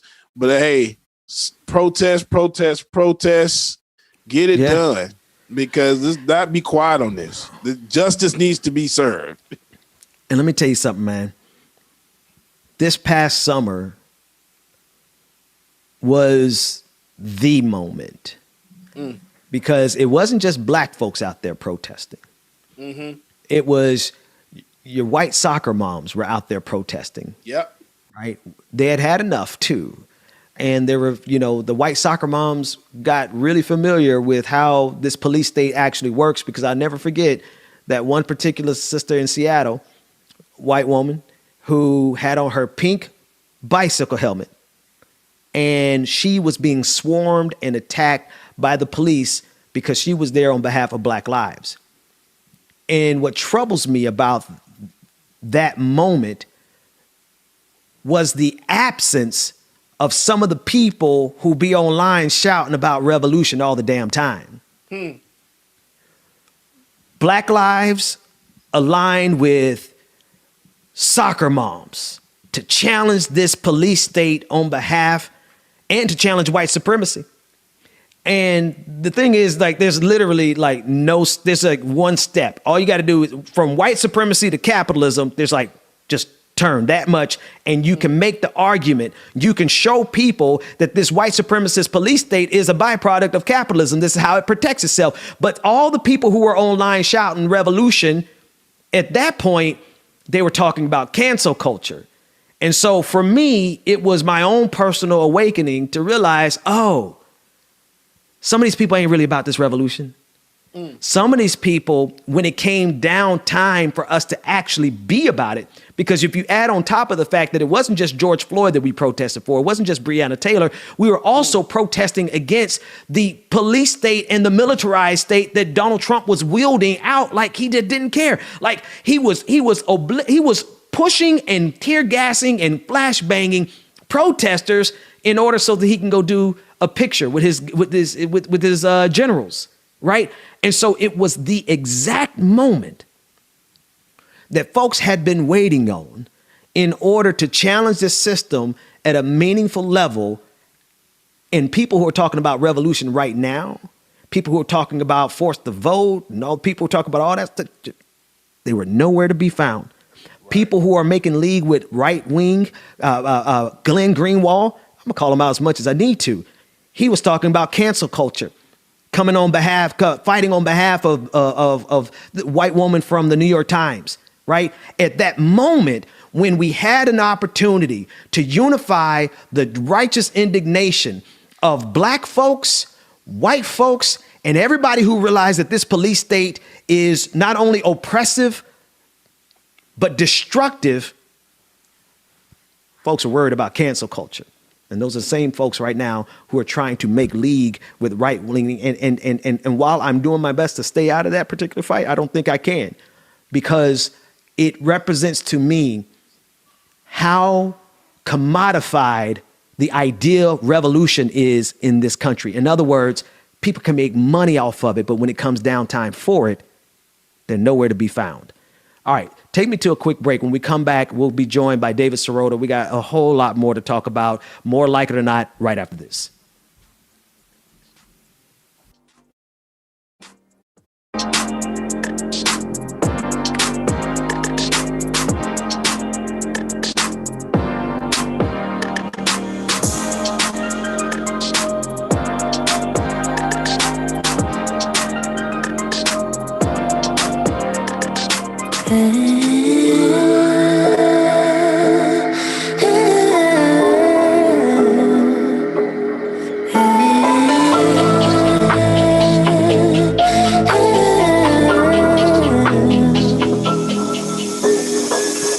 Michael, good morning. Y'all make sure that y'all hit that like button. Y'all hit that like button. Wherever platform you're on, make sure you hit the like button. Y'all subscribe, comment, share. You know when Like It or Not is going down. That will make you a winner. I don't believe what I see. Why you wearing gold? You're nothing more than silverware. Try not to sing, y'all. Try not to. This is music too much. Walk around like everything belongs to you. Talk to me like I'm the young stupid fool. Take off all your clothes. Daniel, I don't. We're working on getting it where the tracks will appear soon on screen so we can get track names going. Why you show off your money? Wave it like it's a tissue. Justice, I appreciate that. I'm not falling for bullshit. If you like me, then say it. You don't get that I see it through this facade that surrounds you. Growing up takes time, so don't you waste mine. You and me ain't right. Why you wearing gold? You're nothing more than silverware. Thinking you're so bold, but all you are is unaware. Walk around like everything belongs to you. Talk to me like I'm the young stupid fool. Take off all your clothes. You're nothing more than silverware. I'm over you, so done with you. I'm over you, so done with you. Don't care what they expect you to be, 'cause when you find out what that truly means, wherever you are, you still feel alone. Nestor Gonzalez, yes. Some of these independent artists should really be getting some recognition, a lot of recognition. Stuck in my head, saying can't find a way out, way out. Don't close your eyes, 'cause we are not alright, alright. Stuck in my head, saying can't find a way out, way out. Don't close your eyes, 'cause we are not alright. In the midst of madness, we seek to find the end of the rainbow. Slowly moving towards the life we first intend. Oh yeah. Don't let them get in your head. Don't let them win, no.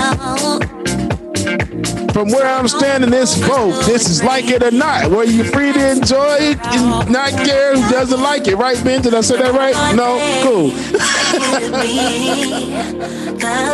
Welcome back to the screen. My brother from another mother. Y'all know when Rebecca's not here. Y'all know we cut up, so don't act like y'all don't know y'all. Benjamin Dixon, y'all. Welcome back to Like It or Not, where we're free to tell the truth, James, and not care who doesn't like it. Joining me now is David. There it is. Joining me now is David Sirota. He's a journalist, columnist, editor, and former Bernie Sanders speechwriter and senior advisor, as well as the founder of the Daily Poster, a grassroots-funded investigative journalism project that covers politics, business, and corporate power. David, thanks so much for joining me. How are you today? I'm good. Thanks for having me. Pleasure is ours. Listen, I'm kind of glad that we were not able to connect on Friday, because over the weekend you published an article, The American Rescue Plan's Money Cannon is Great, but Not Enough. And you went through the good and the bad and the ugly of this particular policy, of this legislation.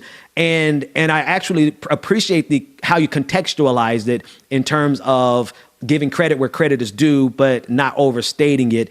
Tell us about that particular article as well as your analysis.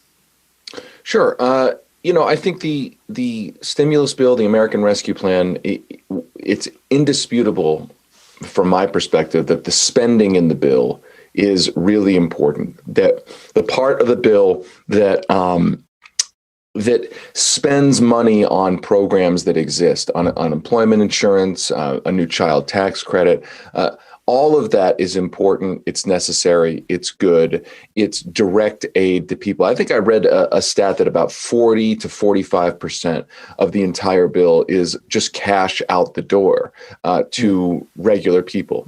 There's another portion of the bill that goes to state and local governments, also important. So I think overall, the spending of the bill is really important, and it represents a victory over the austerity ideology that has dominated politics for the last 30 to 40 years, which is to say that kind of idea that we can't spend money to help people, that we have to only first and foremost think of the deficit and the national debt in conventional ways, that this bill, a $1.9 trillion bill, I think represents a victory over that really bad ideology. By the way, a much bigger victory than the Obama stimulus bill 11 or 12 years ago. That was $787 billion. That was too small for the economic crisis we were facing then. And ultimately, it helped deliver the weakest economic recovery in the post-World War II era. I think this bill, when it comes to spending, is much bigger, much more up to the task, much more adequate and appropriate to the situation. So that's the good. The bad is that the bill did not include much of anything to begin fundamentally restructuring the economy to make the economy as a whole more fair. Also, the spending in the bill, at least for now, is temporary. So it's a one-shot, for now, bridge through the crisis. Again, extremely important, but it's not permanent spending to permanently help lift people out of poverty. And again, the bill did not include things like the minimum wage increase, or tax reform, to begin making the economy itself more fair. And then the ugly is that the bill included some spending that will actually make it harder to reform the healthcare system.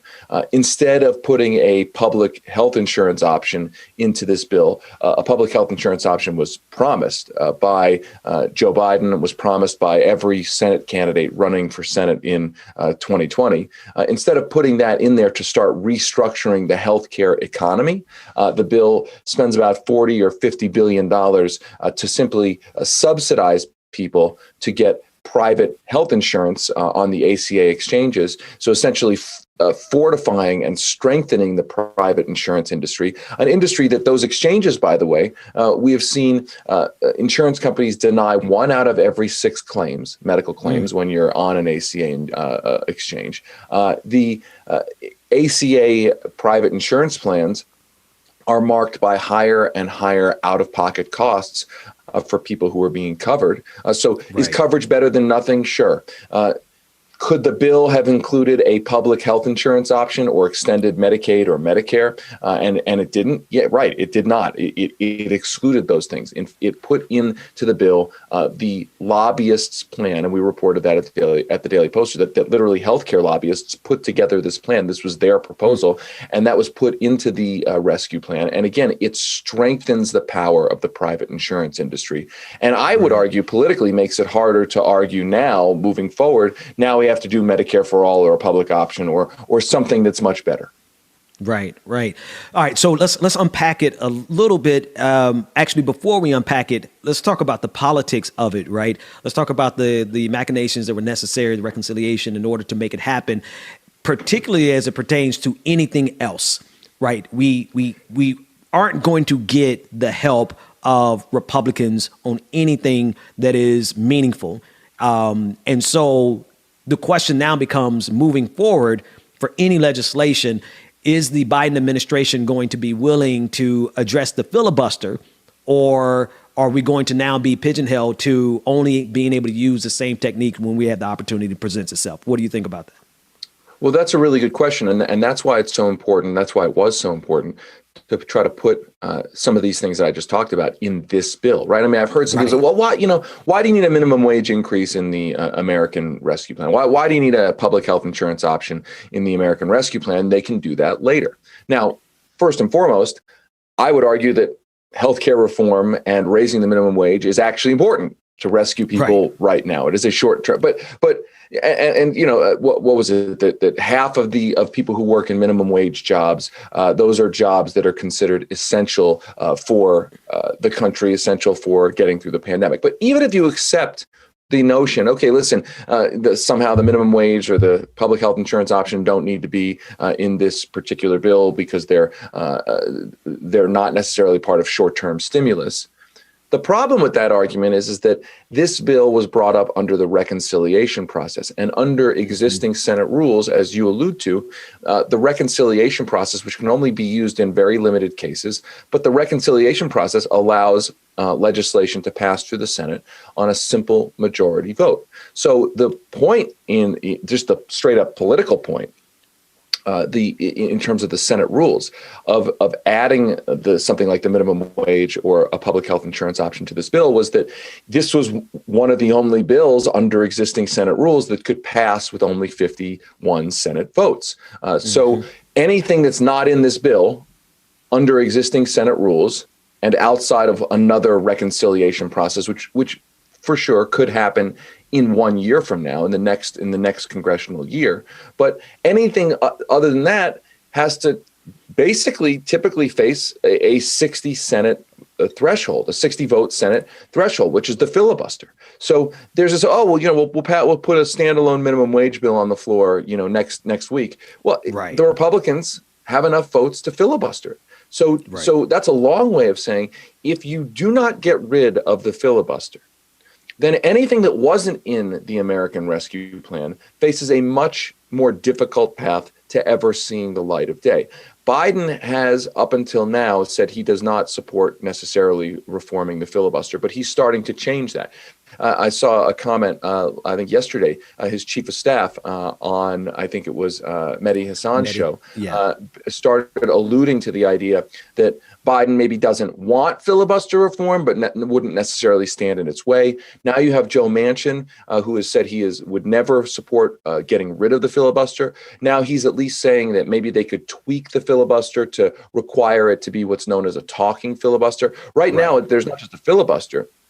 The filibuster is made easy. Any senator can just sort of say, "Hey, I'm holding up this bill, and I don't really have to do much of anything other than say I'm holding up this bill." Manchin's talking about bringing back the old talking filibuster, where in the days of old, if you wanted to filibuster a bill, you had to stand on the floor of the Senate for hours and hours and hours to try to stop the bill. So there are potential ways to reform the filibuster that could break this logjam. Yeah. And I'm thinking I watched that clip. It was Mehdi Hassan and Biden's chief of staff. And it was as it pertained to HR 1, the John Lewis Voting Rights Act. They have when I say they, Joe Biden has a real problem ahead of him, right? Yeah. Because there's an all-out assault against voting rights across this country. But also there is a very clear demand from Black people in particular to protect our voting rights. And so do you think by them positioning themselves, and Joe Manchin understands that he's going to be on the wrong side of that argument too, which is why I think he's trying to find a way to prevaricate there. But do you think turning the filibuster into a talking filibuster, meaning that they actually have to stand there and filibuster like they used to versus just putting a hold on legislation, do you think that's going to be sufficient enough to get major legislation through, like the John Lewis Voting Act? It's a good question. I really don't know. I mean, I think that it's hard for me to see a way that something like the voting rights initiatives pass through the Senate without a true reform of the filibuster, not just sort of making it a little bit harder. I mean, certainly making it harder to filibuster would be good. All of these steps would be good.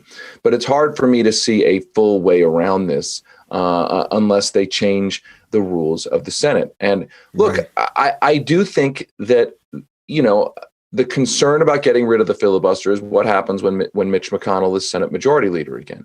You know, what would the Republicans do without a filibuster? And I think we know what they would do. I mean, they would pack the courts. They would do all the things that we know that they would do. You know, so is there a concern that if you create this power, somebody's going to use this power for really evil things? Yes, there is. But I think that the idea that the American government can't respond to things anymore because it allows a tyranny of the minority in the U.S. Senate, meaning the minority party, right? That basically 41 senators can stop anything. I mean, that is not good for American governance. I mean, I think there was a stat a couple of years ago that right now, for people to understand just how unbelievable the filibuster is, right? The Senate is an undemocratic institution unto itself, right? Wyoming has as many Senate votes as California. So fundamentally undemocratic institution. And then you add to the filibuster for it. And it's basically that one way I calculated it is 41 Senate votes representing 11% of the population can stop anything. So 11% of the people's representatives in the Senate have enough Senate power to stop anything they want. That's way beyond being like undemocratic. That's basically autocratic, right? That's not even close. And I know we don't live in a direct democracy, but that doesn't respect the democratic foundations of living in a republic. Right.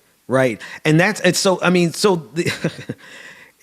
the some of the problems, and I hear you alluding to them, is the fact that there's the fear, obviously, of what Republicans will do, but then we've also seen what Republicans do anyway, even with the filibuster, right? They still have, and because I think I can summarize what I'm thinking right here, and I would like for you to address it. Republicans have power because they're absolutists and they don't give an inch.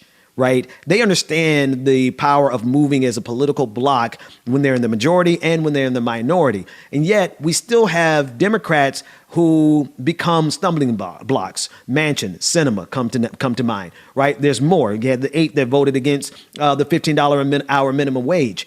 Why is it that the Democratic Party is incapable of moving as a bloc in a solidified way to get done what they need to get done, whether they're in the majority or the minority, and Republicans have been able to forward their agenda nonstop, relentlessly, regardless of if they're in the majority or the minority? Well, I think it's because the Democratic Party is frankly a bigger tent, if you will. I think that the party, its ideological foundation is a much broader ideological foundation than the Republicans. I mean, the Republicans have essentially purged themselves of so-called moderates. They've purged the party of anybody who doesn't adhere to that right-wing political ideology. The Democratic Party is a much more diverse party, ideologically diverse, demographically diverse, and there's a lot of upsides to that. The downside is that when the party needs to behave, as you say, when the party needs to behave as a bloc, it becomes more difficult.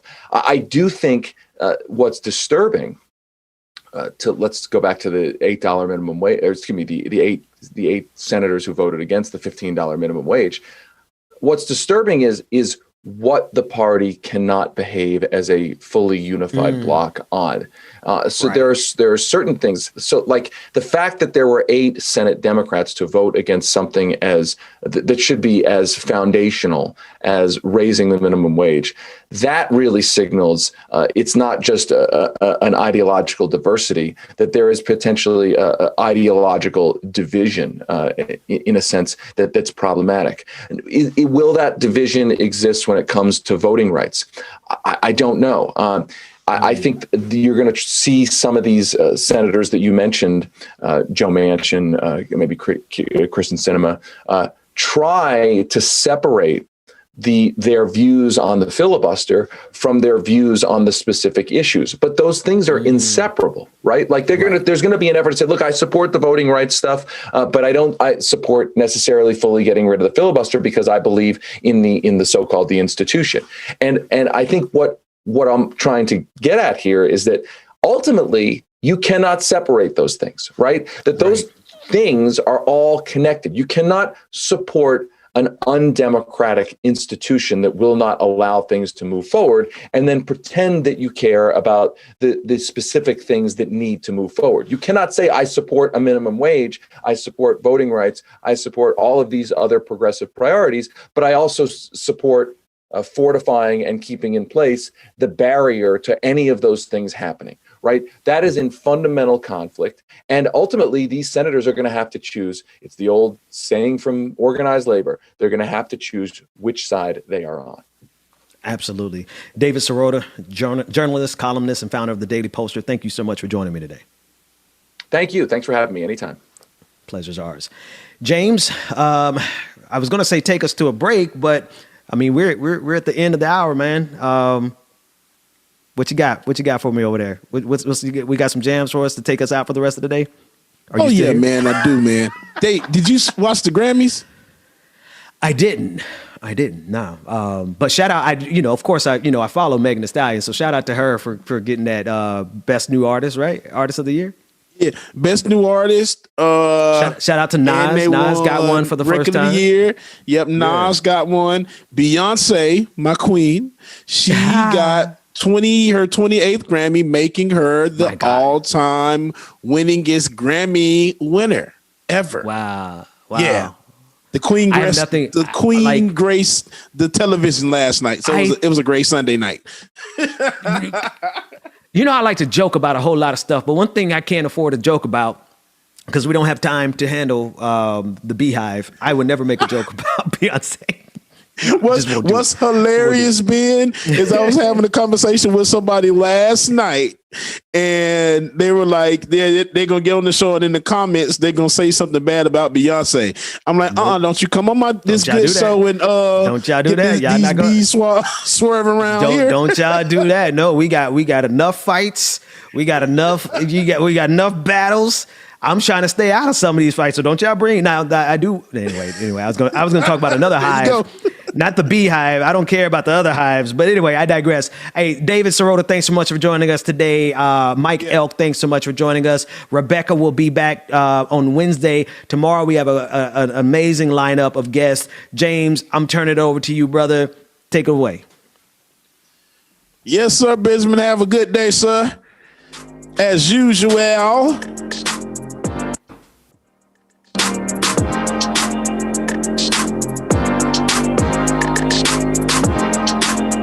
Okay.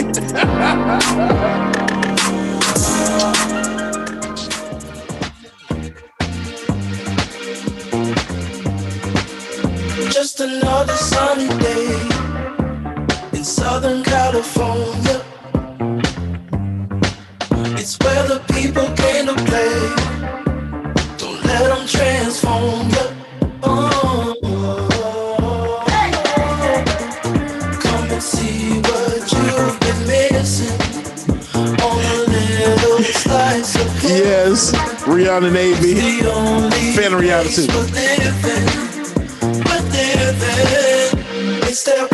All right, y'all. I'm gonna take y'all till 10:30. So we got 5 minutes. I get a lot played in 5 minutes. Let's see what we can do.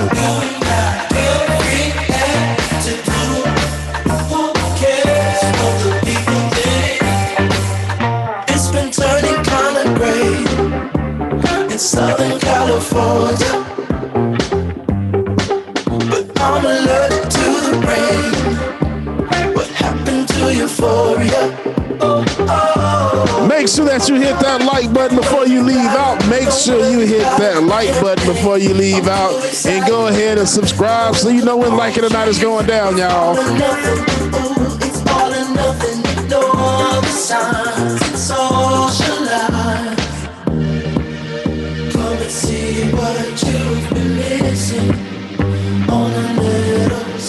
It's the only place we're living. It's the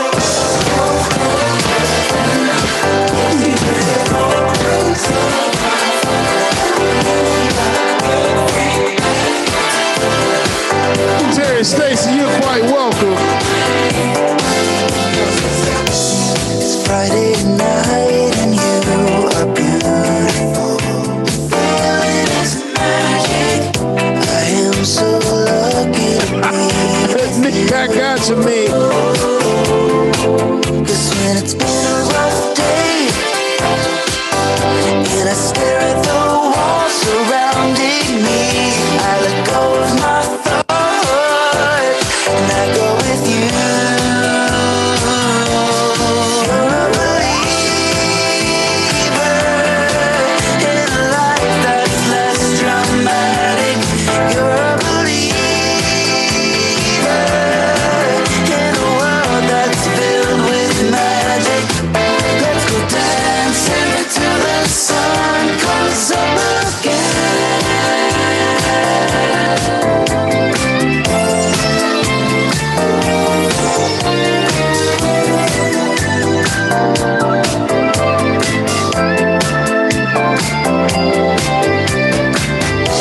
So many roads, so many avenues.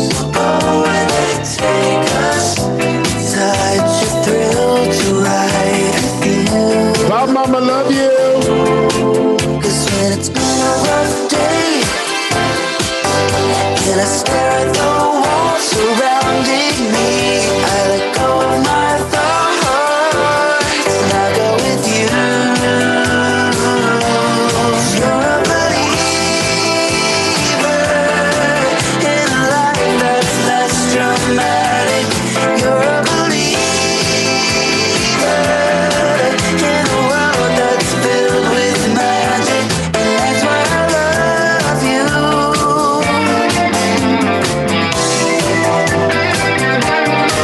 Let's go dancing.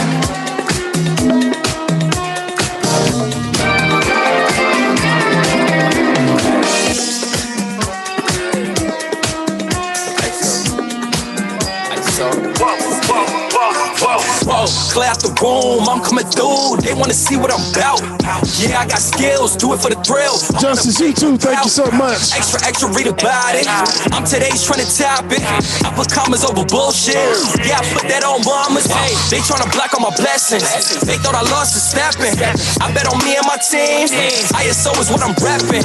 Put on for the whole city. Yeah, I got them rocking with me. I bet on me and my team. ISO is what I'm rapping. Sending emojis, I'm blowing a pack of that OG. Don't be acting like you know me. And if you did, that's the old me.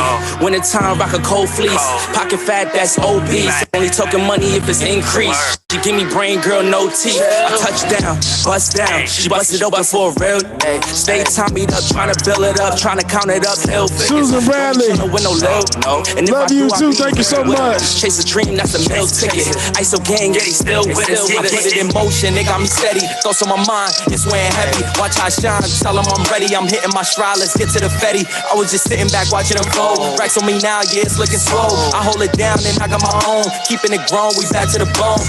Yeah, flying flashy, ayy, ayy. We too fancy, ayy. Nick, I told you I got you. Ayy, right up your alley, wait. I gotta play it safe. Watch me isolate, watch me isolate, ayy. Watch me isolate. Whoa, clear out the room, I'm coming through. They wanna see what I'm about. Yeah, I got skills, do it for the thrill. I'm on a paper route. Extra, read about it. I'm today's trying to top it. I put commas over bullshit. Yeah, I put that on mamas. They tryna block all my blessings. They thought I lost the snapping. I bet on me and my team. ISO is what I'm rapping. Put on for the whole city. Yeah, I got them rocking with me. I bet on me and my team. ISO is what I'm rapping. 3 happy meals for the road. My oldest like counting racks. My middle one, she's in a dirt bike. My youngest is just like a mom. Your mama loves me and I love her, so if she wants something, it's never a bother. 3 little ladies, my babies, and 1 on the way. Now I'm stressing my mom. And don't try to play around, don't try to play with them unless you're looking for problems. So don't try to play around, don't try to play with them. My brothers out with the drama. 4 to 5 nights on the road. Counting days till I'm home. I could do show after show, but nothing is better than home. Driving through nights I'm alone. Counting days till I'm home. I've been on road, I'm on go, but nothing is better than home. Clicking my heels like I'm Dorothy. I need new hobbies, it's boring me. Play on my kids and it's water me. I see new loafers, I'm ordering. I just bought socks and stocks. I feel on top to top. Champagne and pop, they pop. Still young in my 20s, I celebrate. This one for the dads, let me dedicate. Head of the house like the head of state. Bring home the cash in the dinner place. I go, I zoom, accelerate. I cannot be bought at some bargain rate. I got on my back and my body weight. I stay in the crib like a quarantine. I stay in the crib and I isolate. You can't Making my way just because you want it. Remember you're dealing with me. Walking and I'm moving like I got it. Baby, confidence is key. Now watch me. Now watch me.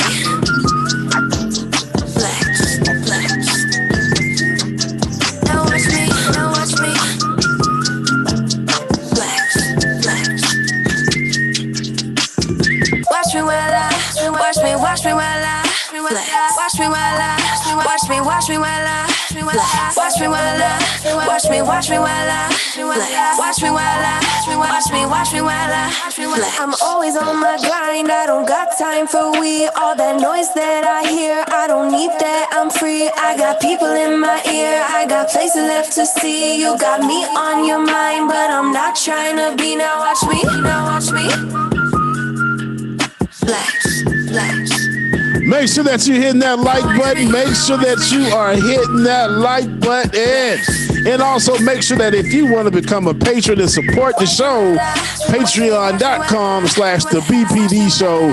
Patreon.com/the BPD show, y'all. You'll get exclusive ad-free content and access to some never before seen stuff. And you get to be a part of the patron parties, including me. And it's off the chain, y'all. So go ahead, get that link. Go ahead, join, all right? The brick, cut it, then export it. 100 million in the ditch, bury it and board it. Yeah.